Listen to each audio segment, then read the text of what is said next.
안녕하세요. 미국 주식론 대학의 미준입니다. 8월 16일 오늘의 미국 주식 뉴스를 시작합니다. 오늘도 변함없이 미국 주식 투자의 정석을 지키고 있는 미준에 오신 것을 환영합니다. 이번 주에는요, 13F 파일 시즌 특집을 보내드리고 있습니다. 저는 개인적으로 기업들이 어닝을 발표하는 시즌, 그리고 이 13F 파일 시즌을 굉장히 좋아합니다. 방송하기도 굉장히 재미가 있고요. 개인 투자자 입장에서 이렇게 스마트 머니들, 큰 손들의 움직임을 3개월에 한 번씩 살펴볼 수 있다는 것은요, 정말 미국 증시에 투자하고 있는 투자자 입장에서는 커다란 행운이 아닐까 합니다. 아무래도 이들 대규모의 헤지 펀드들은요, 우리가 잘 획득하기 어려운 고급 정보들을 많이 가지고 있기 마련이고요. 또한 그들의 자금력은 시장을 움직일 수 있는 커다란 파워가 있습니다. 따라서 여러모로 우리 개인 투자자 입장에서는요, 이 스마트 머니들이 어떠한 산업으로 이동하는지, 또 어떠한 개별 종목에 집중 투자하고 있는지 살펴볼 필요가 저는 있다고 생각을 합니다. 자, 그래서 오늘도 여러 가지 스마트 머니들의 움직임을 살펴볼 텐데요. 그런데 오늘은요, 미국 증시의 13F 파일 내용 말고도 굵직굵직한 뉴스들이 많이 있어서요, 조금은 서둘러서 방송을 진행해야 될 것 같습니다. 8월 16일 즐거운 마음으로 보내드리는 오늘의 미국 주식 뉴스 바로 시작합니다. 오늘도 일단 어제 미국 증시의 시황부터 정리해드리겠습니다. 3대 지수 모두 1% 이상 하락하는 좋지 않은 추세를 만들어냈는데요. 다우존스는 마이너스 1.02, S&P 500은 마이너스 1.16, 나스닥은 1.14% 빠졌습니다. 어제 성장주 중에 분위기가 가장 좋지 않았던 이름들을 살펴보면요. C 리미티드가 어닝을 발표하고 나서 무려 28.68% 하락을 했고요. 파가야 테크놀로지 마이너스 8.33, 버진 갤럭틱 마이너스 8.25, 페이팔 마이너스 6.01, 아사나 마이너스 5.54, 니오 마이너스 5.51, 인바이트 마이너스 5.41, 클라우드 플레이어 마이너스 5.38, 루시드 마이너스 5.32, 업스타트 마이너스 4.91, 마지막으로 애쉬가 4.34% 떨어지면서 시장의 하락세를 주도했다. 이렇게 보시면 될 것 같습니다. 이 중에서요, 가장 위에 나와 있는 C 리미티드는 무려 28.68%가 빠졌거든요. 그래서 구독자 한 분께서요, C 리미티드의 어닝을 좀 분석해 주세요라고 요청을 해 주셨습니다. 그래서 오늘은요, 간단히 어제 발표된 C 리미티드의 어닝 결과를 함께 살펴보도록 하겠습니다. C 리미티드는 싱가포르 기업이고요. 잠재력이 무궁무진한 동남아 시장에서 맹활약하고 있는 슈퍼 앱 중에 하나입니다. 여기서 이제 슈퍼앱이라는 것은 하나의 앱상에서 이제 여러 가지 서비스를 다양하게 제공하는 애플리케이션이다. 이렇게 보시면 될 것 같고요. 지금 현재 인도네시아 그리고 싱가포르, 말레이시아 등지에서 맹활약하고 있습니다. 크게 세 부분의 비즈니스를 가지고 있는데요. 첫 번째 비즈니스는 이커머스입니다. 이커머스 안에 이제 음식 배달 서비스 같은 것도 모두 포함이 되어 있고요. 두 번째는 게임 산업, 세 번째로 핀테크에 진출을 해 있습니다. C 리미티드가 2분기 갭 EPS를 0.54를 만들어냈습니다. 시장의 전망치보다 8센트가 더 만들어졌고요. 근데 여기 보시면 갭이라고 써 있잖아요. 갭이라는 것은 Generally Accepted Accounting Principle의 약자인데요. 쉽게 얘기하면 공식적인 수치다. 이렇게 보시면 됩니다. 따라서 지금 C 리미티드는요, 미국의 공식적인 회계법에 따라도 EPS가 이미 흑자로 돌아섰다. 이 부분이 굉장히 중요한 거고요. 2분기 연속으로 흑자를 달성하고 있습니다. 자, 그리고 매출을 보시면 3.1 빌리언이 나왔는데요. 작년 대비 5.2% 플러스를 보였습니다. 안타깝게도 시장의 전망에 비해서는 150 밀리언이 부족했고요. 여기 밑에 잠깐 코멘트를 보시면 포레스트 리라는 사람이 CEO이자 체어맨인데요. 자, 이분이 얘기하기를 과거 2분기 동안 우리는 셀프 서피션시, 굉장히 효율성을 극대화시켰을 뿐만 아니라 또 하나는 뭐냐면요, 우리의 비즈니스 모델이 수익성을 달성할 수 있다는 것을 증명해 보였다. 따라서 우리는 적자 기업이 아니다. 이제 흑자를 만들어낼 수 있다. 이렇게 지금 자랑을 하고 있거든요. 저는 개인적으로 이번 어닝 결과가 굉장히 긍정적이라고 생각을 합니다. 자, 한 가지 보여드리면요. 이게 지금 C 리미티드가 발표한 어닝 결과의 프레젠테이션 파일인데요. 레비뉴가 작년 대비, 지난해 대비 5% 상승했다고 말씀드렸잖아요.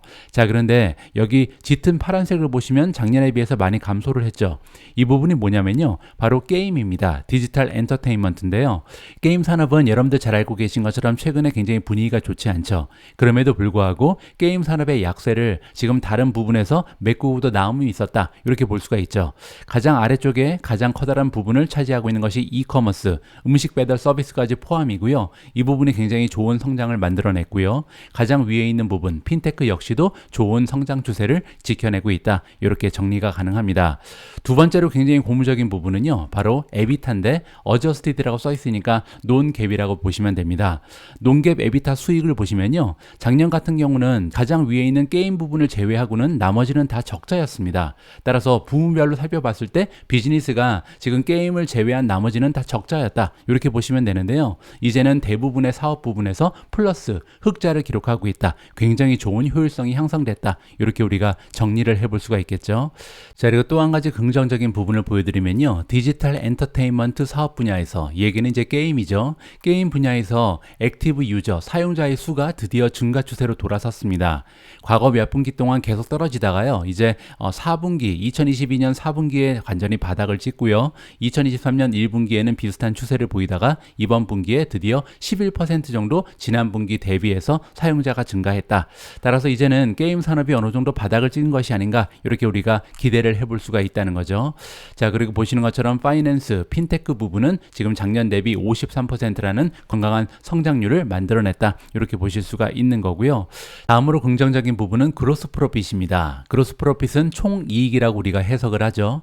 총이익이라는 것은요, 매출에서 매출을 만들어내기 위해서는 어쩔 수 없이 사용이 되는 직접 비용이 있잖아요. 이 직접 비용을 빼고 남아있는 이익을 얘기합니다. 자, 그런데 그 이익이요, 작년 대비 33%나 증가했죠. 이 얘기는 지금 굉장히 좋은 비즈니스의 진화를 하고 있다. 따라서 이게 뭐 영업 비용이라든지 연구 개발비라든지 뭐 세일즈 비용 이런 거를 줄여서 지금 프로핏이 좋아진 것이 아니라 비즈니스 모델 자체가 진화를 하고 있다. 이렇게 우리가 정리를 해볼 수가 있겠죠.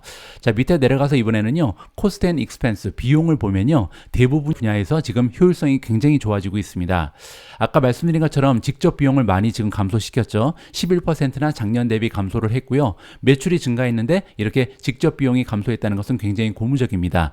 비즈니스상의 구조적인 진화가 일어났다. 이렇게 우리가 살펴볼 수가 있는 거고요. 두 번째로 세일즈랑 마케팅에 들어가는 비용은 무려 49%나 감소시켰습니다.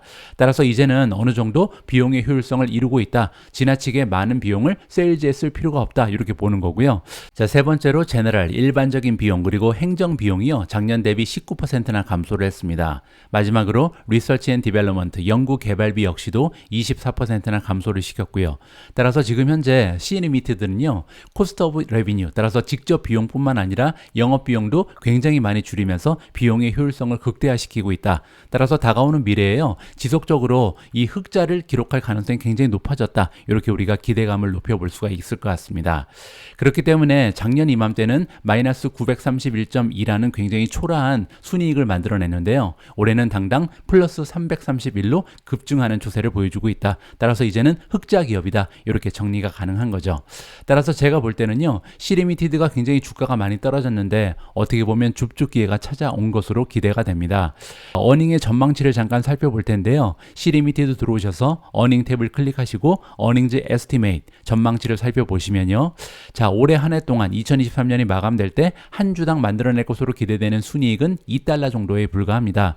하지만 다가오는 2025년 한 2년 이후에는요, $2가 $4 넘게 올라갈 가능성이 높다. 이렇게 지금 시장에서 전망을 하고 있거든요. 자, 만약에 $4 15센트를 찍게 되면 어느 정도의 주가를 우리가 기대할 수 있는지 계산을 한번 해보시죠.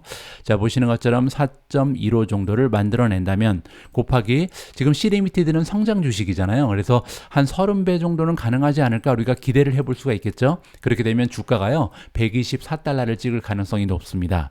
그렇게 되면 지금 현재 주가 40에서요, 굉장한 속도로 주가가 성장할 가능성이 높다. 따라서 이번 C리미티드의 어닝 결과는 굉장히 좋았고요. 28.68% 떨어진 것은 어떻게 보면 시장이 잘못 판단을 하고 있다. 저는 개인적으로 그렇게 보고 있습니다.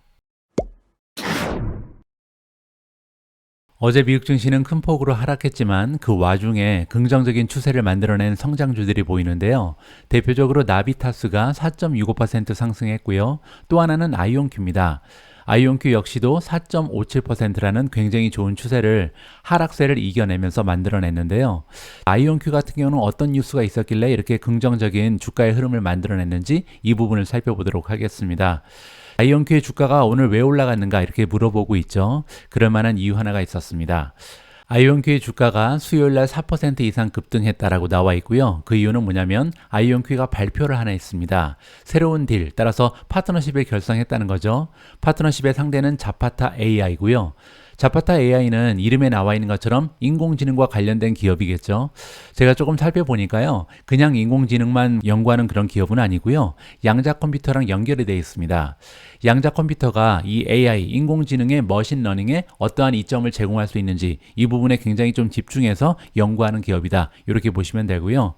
여기 나와 있는 것처럼 콜라보를 할 것이다. 두 기업이 힘을 합쳐서 제너러티브 AI의 리서치의 능력을 향상시킬 것이다. 이렇게 우리가 기대감을 높여볼 수가 있을 것 같습니다. 이번 파트너십을 통해서 우리가 볼 수 있는 부분은요. 보스턴의 베이스를 가지고 있는 자파타 AI 그리고 아이온큐가 힘을 합쳐서 제너러티브 AI, 생성형 AI를 이용할 것이다. 그런데 생성형 AI를 퀀텀 하드웨어니까 퀀텀 컴퓨터 내에서 이용한다는 거죠. 따라서 일반 슈퍼컴퓨터가 아니라 퀀텀 컴퓨터를 이용하면 이 인공지능의 머신러닝 과정이 어떠한 이점을 가질 수 있는지 이 부분을 연구할 것이다. 이렇게 이해가 가능합니다. 아이온큐의 성명서에 따르면요. 커머셜 석세스를 지금 만들어내고 있다. 이 얘기는 이제 최초로 퀀텀 컴퓨터를 판매하기 시작했잖아요. 따라서 상업적으로 우리 기업이 성공을 하고 있는데 그것은 이제 우리가 고객사한테 제공할 수 있는 밸류가 있다는 것을 증명하는 셈이다. 이렇게 지금 자랑을 하고 있습니다. 하지만 그럼에도 불구하고 다가오는 미래에요. 퀀텀 컴퓨터를 대량으로 생산하고 대량으로 판매하는 것은 쉬운 일이 아니다라고 고백을 하고 있습니다. 그렇기 때문에 이번 파트너십이 결성됐다는 거죠. 자파타 AI와의 파트너십을 결성을 해서요. 이런 어려움을 해결해 보겠다, 제거해 보겠다 이렇게 지금 말을 하고 있고요. 또 한 가지는 많은 기업에서 퀀텀 컴퓨터를 도입할 수 있게끔 자파타의 도움을 받을 수 있다 이렇게 지금 얘기하고 있습니다. 이 얘기는요. 아까 제가 자파타 AI를 소개해 드릴 때 이 머신러닝이 어떠한 이점을 받을 수 있는가 이 얘기는 일반 컴퓨터를 사용하는 것보다 퀀텀 컴퓨터를 사용하면 머신러닝이 좀 더 향상될 수 있다. 이 부분을 집중 연구하는 것이 바로 자파타 AI라고 말씀드렸잖아요. 따라서 자파타 AI의 도움을 받아서 양자 컴퓨터의 이점을 많이 홍보할 수 있을 것이다. 이렇게 지금 얘기하는 거죠. 아이온큐의 칩 레비뉴 오피서 리마 알라 메딘의 의견이었고요. 지난주에 여러분들 기억하실 겁니다. 부킹 그 어닝을 발표하면서 전반적인 부킹을 굉장히 많이 올렸습니다. 가이던스를 상향 조정했다는 거죠. 49에서 56 밀리언이 가능하다. 그전에는 이제 45에서 55였죠. 그뿐만이 아니었습니다. 부킹이라는 것은 이제 미래 비즈니스고요. 이번에 이제 레비뉴에 대한 가이던스도 올렸는데 18.8에서 19.2 이게 이제 기존의 가이던스였는데요. 18.9에서 19.3으로 상향 조정했습니다. 따라서 최근에 어닝 결과도 굉장히 좋았고 미래 비즈니스 부킹도 굉장히 많이 상향 조정했죠. 가이던스 좋았다는 얘기죠. 거기에다가 굉장히 건강한 파트너십 하나가 결성이 되면서 주가가 힘을 받았다. 이렇게 정리가 가능할 것 같습니다. 지금 보고 계신 화면은요. 메가테크 기업들의 어제 주가 흐름입니다. 한눈으로 살펴보실 수 있는 것처럼 대부분의 종목들이 어제 큰 폭으로 하락을 했는데요. 특히 테슬라와 아마존 같은 경우는 2% 이상 급락을 했습니다. 그런데 가장 마지막에 보시면요. 딱 한 종목이 플러스를 기록했죠. 바로 엔비디아인데요. 어제 이렇게 대부분의 메가테크 기업들이 하락을 보일 때 혼자 플러스를 기록할 수 있었던 이유가 있었습니다. 그건 다름이 아니고요. 시장의 전문가들이 굉장히 좋은 얘기를 많이 했거든요. 그래서 오늘은 엔비디아 관련해서 시장의 애널리스트들이 어떤 이야기를 했는지 좀 점검을 해볼까 합니다. 첫 번째 긍정적인 전망은요. 베어드라는 투자기관에서 했고요. AI의 슈퍼사이클이 나타날 것이다 라고 전망을 안겨주고 있습니다. 엔비디아가 또 한 번의 슈퍼사이클을 맞이할 것이다 라고 얘기합니다. 예전에 한번 슈퍼사이클이 있었죠. 컴퓨터가 본격적으로 보급이 되면서 이제 엔비디아의 GPU 그리고 이제 게임 산업의 영향으로 인해서 정말 날개 돋치듯이 이 엔비디아의 GPU가 판매가 된 것이 첫 번째 슈퍼사이클이고요. 또 한 번의 슈퍼사이클이 이제 다가오고 있다라고 투자기관인 베어드가 어제 이야기를 했습니다. 그리고 물론 이 다가오는 슈퍼사이클은요. 아티피셜 인텔리전스, 인공지능으로 인해서 그 동력을 받을 것이다 라고 이야기를 합니다. 우리가 기대하기로는 AI로 인해서요, 아마도 엄청난 2분기에 레비뉴 업사이드가 있을 것이다. 그 얘기는요, 시장에서 전망하는 것보다 훨씬 더 매출이 많이 올라갈 것이다 라고 전망을 하는 거죠. 따라서 2분기 실적 발표할 때 서프라이즈가 나올 것이다, 이렇게 전망을 안겨주고 있습니다. 그런데 그뿐만이 아니고요, 이러한 매출의 급성장은 EH는 뭐냐면 하반기를 얘기합니다. 2023년 하반기 내내 지속될 것이고, 그리고 2024년까지도 이어질 가능성이 높다. 따라서 다가오는 1년 이상 엔비디아의 매출은요, 꾸준히 급상승을 할 것이다, 이렇게 지금 얘기를 하고 있습니다. 애널리스트의 이름은 트리스탄 게라라는 사람이고요. 제가 한번 찾아봤습니다. 바로 이분이죠. 트리스탄 게라는요, 5스타 애널리스트입니다. 8,549명 중에 451위에 랭크가 되어 있습니다. 그 얘기는 이제 한 상위 5% 정도에 해당이 되는 거고요. 석세스 레이트는 55%, 따라서 10개 정도의 주식을 추천하면 5개에서 6개 정도 맞아 떨어진다. 지난 1년 동안 평균 수익률은 10% 가까이 됩니다. 자, 이러한 유능한 전문가가 지금 뭐라고 얘기하는지 한번 들어봐야겠죠. 엔비디아가 출시한 그레이스 허퍼 GPU란 얘기가 나옵니다. 이 GPU는요, CPU랑 GPU를 합쳐놓은 합체본이다, 이렇게 소개가 되고 있는데요. 우리가 보통 얘기하는 가속화 컴퓨터, 그리고 AI, 생성형 AI에 이 초점을 맞춰서 적합하게끔 설계된 슈퍼칩이라고 합니다. 따라서 엄청나게 성능이 좋은 그런 슈퍼칩인데, 이 슈퍼칩으로 인해서 다가오는 미래 인크레멘탈은요, 원래 계획에 없었던 추가적인 이런 뜻입니다. 추가적으로 매출이 few 빌리언이니까요, 수십억 달러 올라갈 것이다, 이렇게 지금 예측을 하고 있죠. 특히 미디엄 턴이니까요, 단기적이 아니라 중기적으로도 그렇게 될 수 있다, 이렇게 지금 예상을 하는 것 같습니다.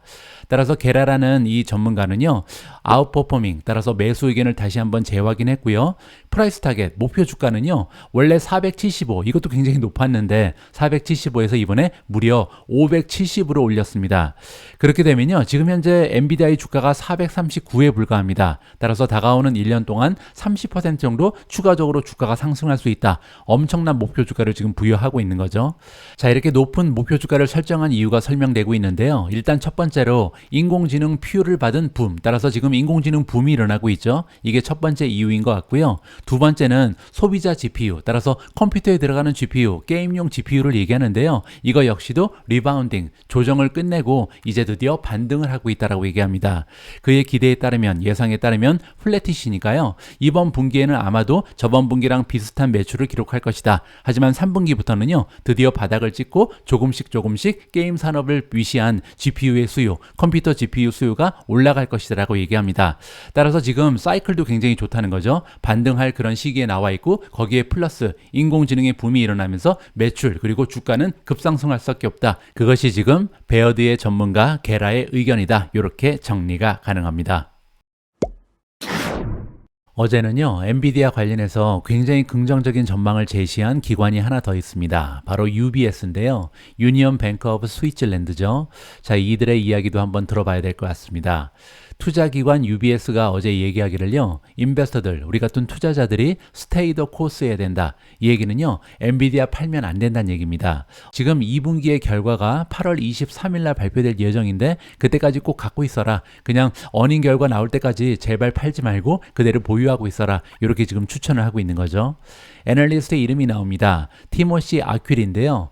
이분의 성적표도 잠깐 살펴보시죠. UBS에서 일하고 있는 5스타 애널리스트고요. 8,549명 중에 무려 11위에 랭크가 되어 있습니다. 굉장히 성적표가 좋은 최고의 전문가다, 이렇게 볼 수가 있고요. 석세스 레이트는 무려 70%입니다. 따라서 10개의 주식을 추천하면 그 중에 7개는 맞아 떨어진다, 이렇게 볼 수가 있고요. 지난 1년 동안 에버리지 리턴, 평균 수익률은 29%를 기록할 정도로 굉장히 유능한 전문가입니다. 자, 이렇게 유능한 전문가 티모시 아퀼리가 얘기하기를요, 엔비디아에 대해서 바이 의견, 매수 의견을 다시 한번 제시했고요. 목표 주가는 무려 540을 제시하고 있습니다.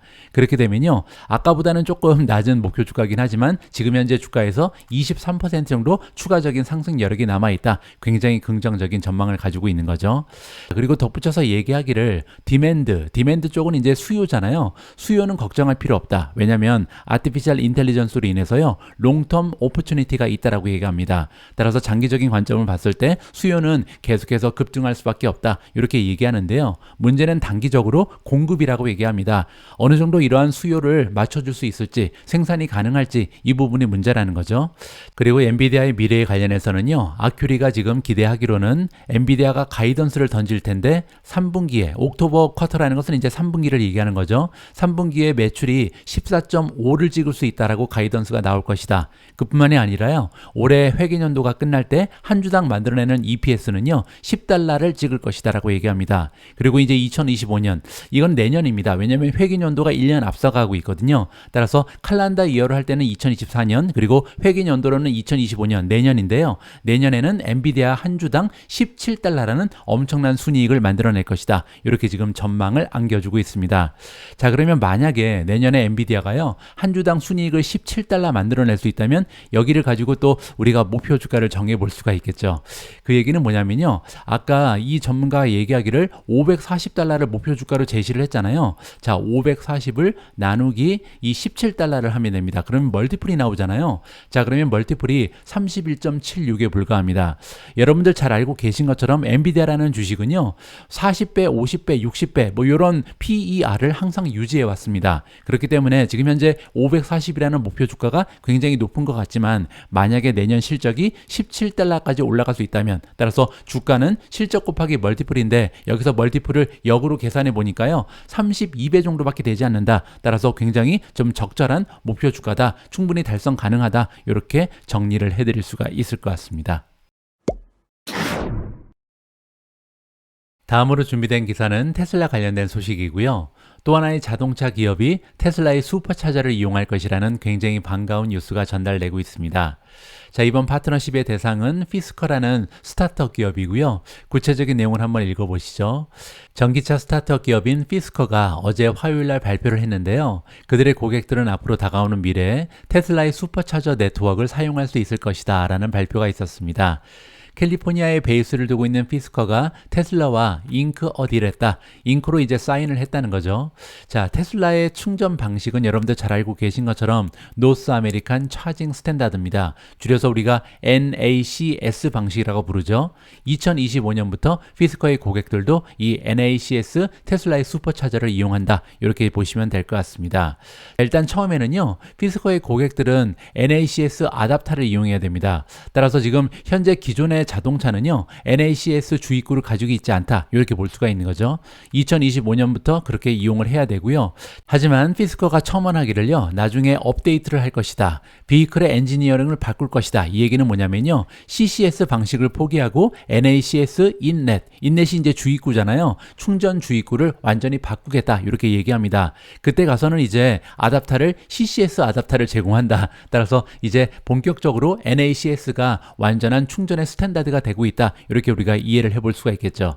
이번에 발표된 피스커의 테슬라 협업 내용은요, 우리가 지난 과거 몇 개월 동안 살펴봤던 GM이라든지 포드의 발표 내용과 거의 흡사합니다.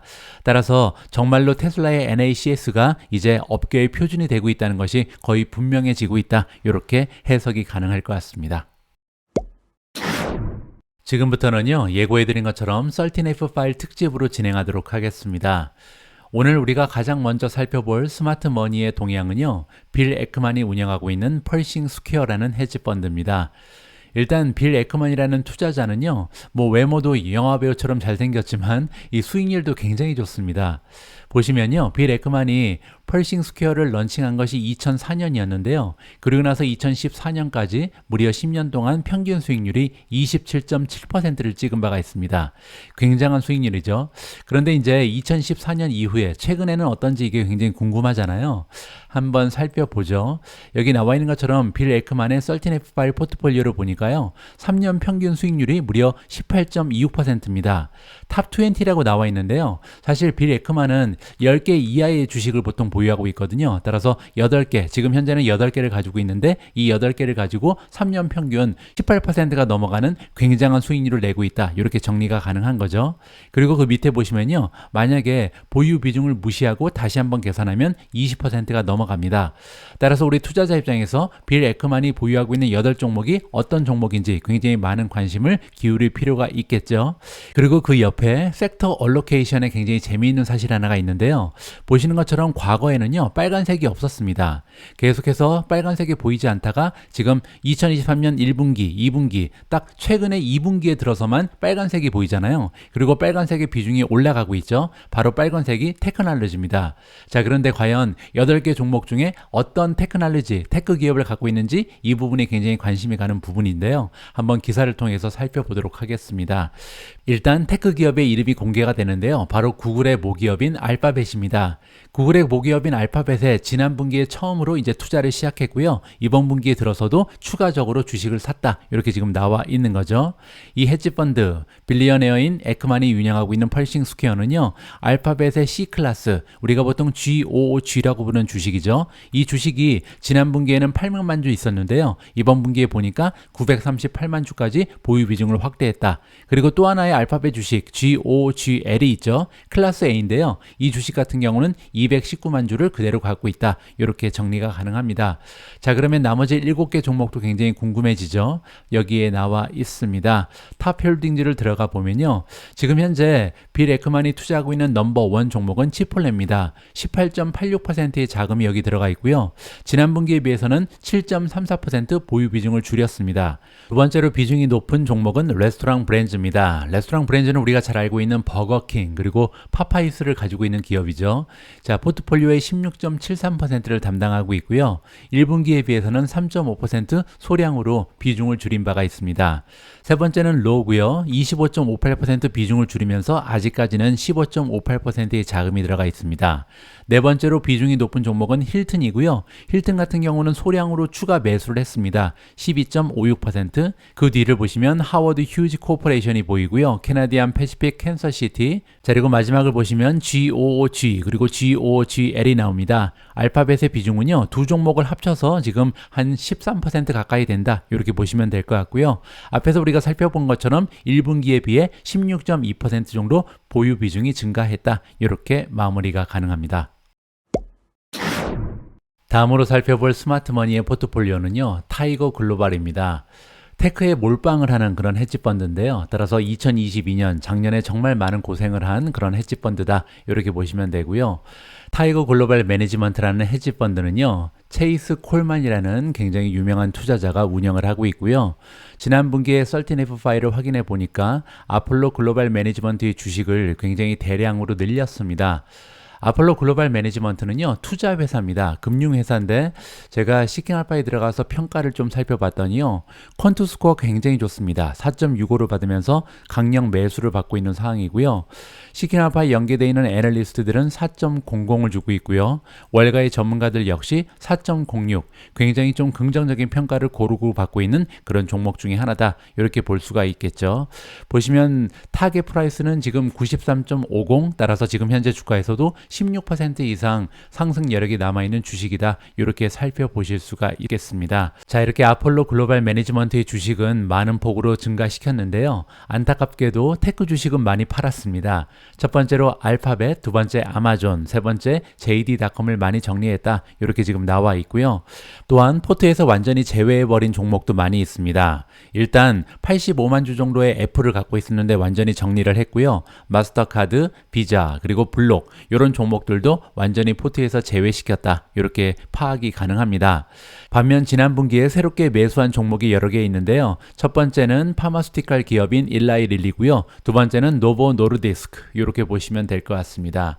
이번에는 타이거 글로벌 매니지먼트의 탑10을 살펴볼 텐데요. 일단 지난 3년 평균 수익률을 보시면 굉장히 초라합니다. 이유는 제가 아까 말씀드린 것처럼 테크에 몰빵을 하는 그런 헤지펀드거든요. 따라서 작년, 재작년 굉장히 좋지 않은 수익률을 기록하면서 아직까지 3년 평균 마이너스 4.44%에 머물러 있는 상황입니다. 자, 하지만 다가오는 미래에는 조금 더 좋은 수익을 낼지 않을까 이렇게 우리가 기대를 해볼 수가 있는 거고요. 2023년 2분기 수익률은 3개월 동안 14.25% 굉장히 좋은 상승세를 기록했습니다. 여기 타이거 글로벌의 탑10 종목이 나와 있는데요. 가장 많은 투자 자금이 들어가 있는 종목은 메타 플랫폼주입니다. 전체 투자 자금의 20% 이상이 바로 메타 플랫폼주 한 종목에 들어가 있다. 굉장히 높은 비중이고요. 지난 분기에 비해서도 14.86% 추가적으로 매수를 했습니다.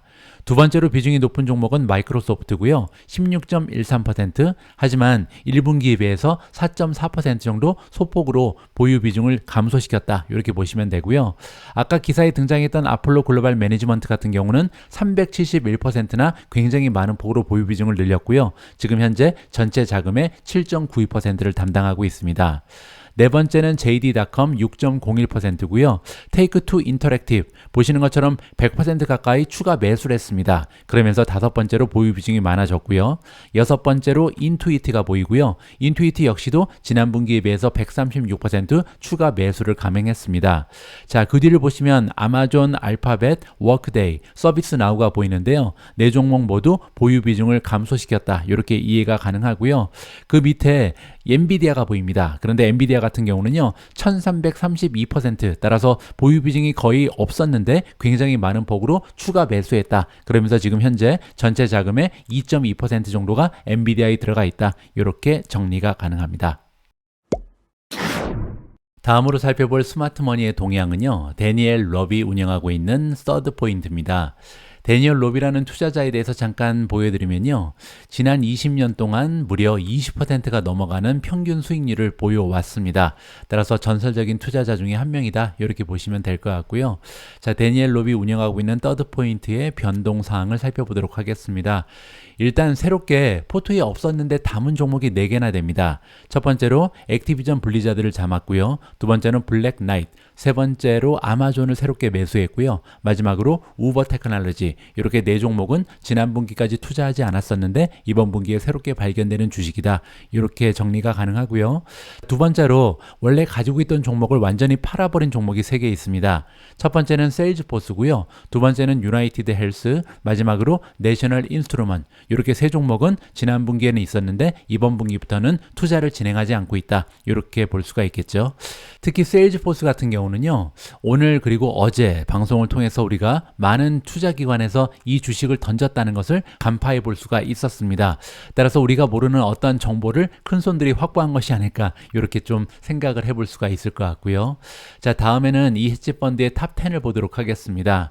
데니얼 롭이 운영하고 있는 서드포인트의 탑10을 보고 계신데요. 일단 한 가지 주목할 만한 부분은 지난 분기까지 없었던 종목이 3개나 탑10 안에 들어가 있습니다.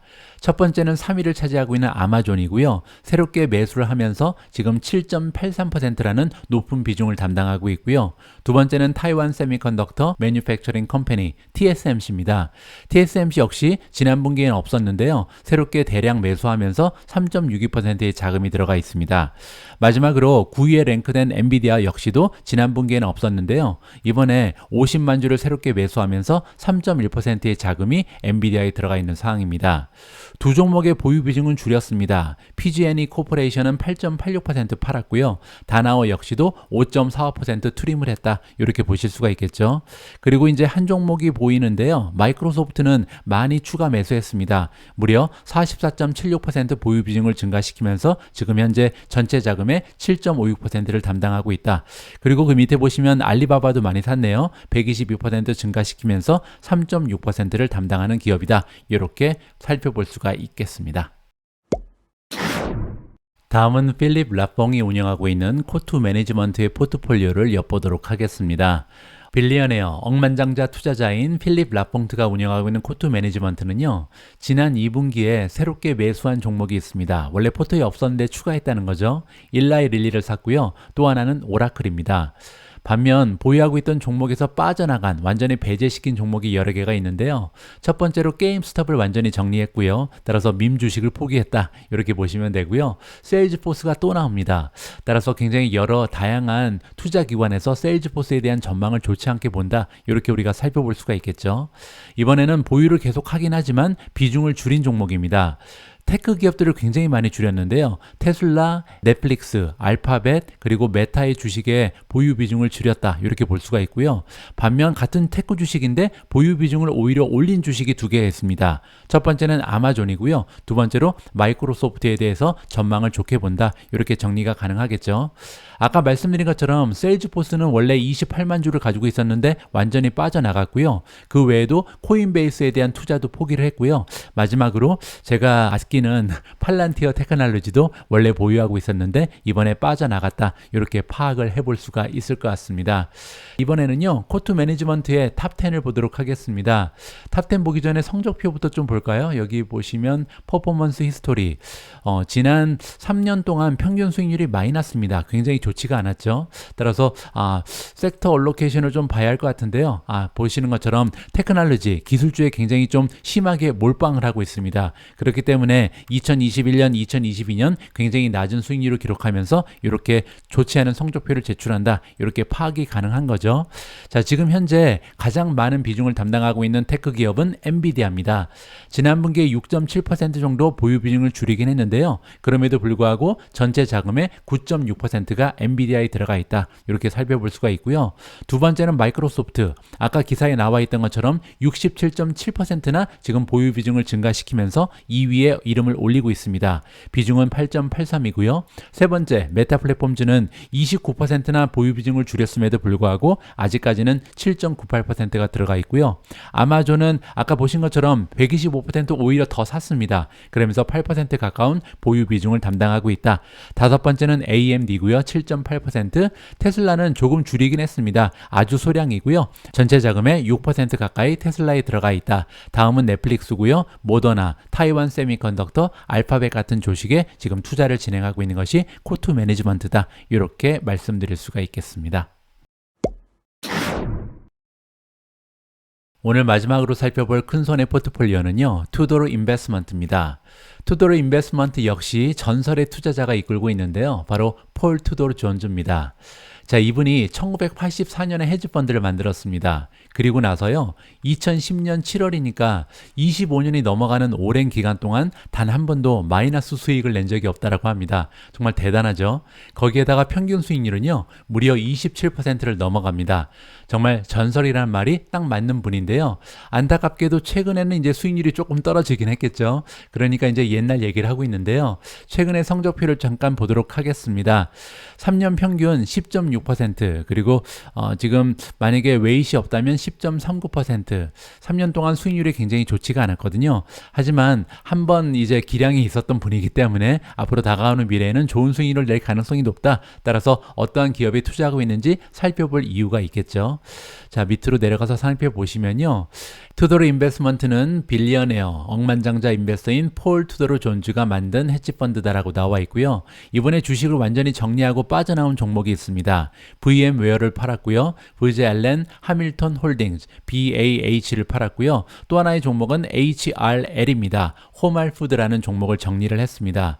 그리고 나서 보유 비중을 증가시킨 종목이 여러 개가 있는데요. 첫 번째는 S&P 500을 추종하는 ETF 스파이를 많이 샀고요. 두 번째로 마이크로소프트, 알파벳, 엔비디아, 애플, 따라서 메가테크 기업들에 대해서 굉장히 좋은 전망을 가지고 있다. 우리가 살펴볼 수가 있겠죠. 자, 그러면 탑10을 한번 살펴보도록 하겠습니다. 자, 밑에 보시면요. 투도로 인베스트먼트의 탑10 첫 번째 종목은요, HZNP입니다. 호라이즌 테라피틱스가 지금 1위에 랭크가 되어 있고요. 지난 분기에 17.3% 정도 추가 매수를 했습니다. 하지만 전체 자금의 2.12% 정도가 들어가 있고요. 두 번째로 비중이 높은 종목은 마이크로소프트. 자, 그런데 1192%가 증가했죠. 따라서 최근 들어서 굉장히 좋은 전망을 보고 있다는 것을 확인해 볼 수가 있을 것 같고요. 세 번째는 스파입니다. 1.34%, 그리고 엔비디아 역시도 보유 비중을 300% 이상 증가시켰고요. 알파벳도 650% 증가시켰습니다. 여섯 번째 종목은 라이프 스토리지고요. 그 밑에 보시면 메타 플랫폼즈는 원래 없었는데 새롭게 매수한 종목이고요. 애플의 보유 비중은 130% 증가시켰습니다. 그리고 마지막으로 AMD 역시도 50% 가까이 추가적으로 매수를 했다. 이렇게 마무리를 해드릴 수가 있겠습니다. 8월 16일 보내드린 오늘의 미국 주식 뉴스는 여기까지입니다. 어제 그리고 오늘 이틀에 걸쳐서 13F 파일 특집을 보내드렸는데요. 내일 방송도 13F 파일 특집이 지속됩니다. 왜냐면요, 이제는 모든 헤지펀드, 스마트머니의 동향을 좀 종합적으로 우리가 요약을 해볼 필요가 있거든요. 어떤 종목이 가장 인기가 많고 어떤 종목을 많이 버렸는지, 그리고 지금 현재 보유 비중으로 봤을 때는 어떤 종목이 탑10을 이루고 있는지, 이렇게 종합적인 서머리를 한번 내일 방송에서 해볼까 합니다. 내일 방송도 꼭 놓치지 마시기 바랍니다. 우리 모두가 미국 주식 투자로 은퇴하는 그날까지 다 함께 화이팅입니다. 행복한 하루 되세요. 감사합니다.